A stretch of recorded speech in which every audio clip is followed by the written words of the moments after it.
பக்திகடல் அன்பர்களுக்கு வணக்கம். அங்காள பரமேஸ்வரி அம்மன் உருவான கதை. சிவனை பார்க்க கைலாச மலைக்கு பிரம்மன் வருகிறார். தூரத்தில் பிரம்மனை பார்த்த சக்தி தேவி பிரம்மனின் 5 தலையை பார்த்து சிவன் என்று நினைத்து வணங்கி கொண்டே வந்தார். முகத்தை அருகில் பார்த்த பிறகுதான் தெரிந்தது பிரம்மன் என்று. 5 தலையை பார்த்தவுடன் சிவன் என்று நினைத்து விட்டீர்களா? எனக்கும் 5 தலை, சிவனுக்கும் 5 தலை என நகைத்தார் பிரம்மா.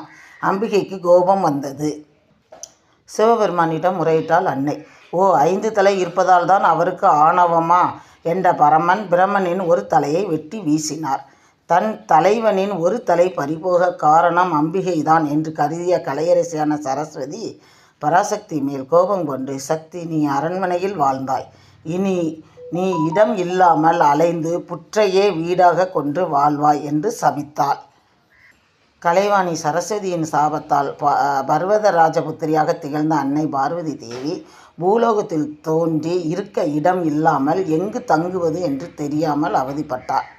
இப்படியே பல இடங்களுக்கு சென்று களைப்படைந்து நிற்கும்போது ஓர் இடத்தில் நறுமணம் வீசியது. அந்த திசையை நோக்கி நடந்தாள்.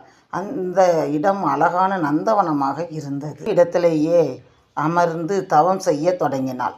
இந்த காட்சியை கண்ட அங்கு காவலுக்கு இருந்த மீனவ இனத்தை சார்ந்தவன், ஏய் பெண்ணே, இது இந்த நாட்டின் மலையரசனுக்கு உரிமையான இடம். இங்கு நீ தவம் செய்து.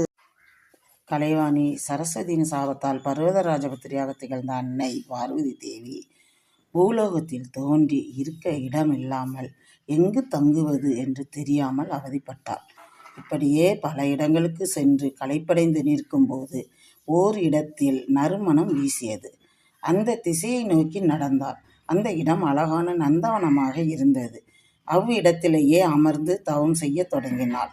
இந்த காட்சியை கண்ட அங்கு காவலுக்கு இருந்த மீனவ இனத்தை சார்ந்தவன், ஏய் பெண்ணே, இது இந்த நாட்டின் மலையரசனுக்கு உரிமையான இடம்.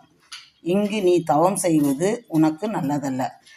எங்கள் அரசர் தெய்வ நம்பிக்கை அற்றவர். நீ தவம் செய்யும் தகவல் அரசருக்கு தெரிந்தால் உன் உயிருக்கு ஆபத்து நேரலாம்.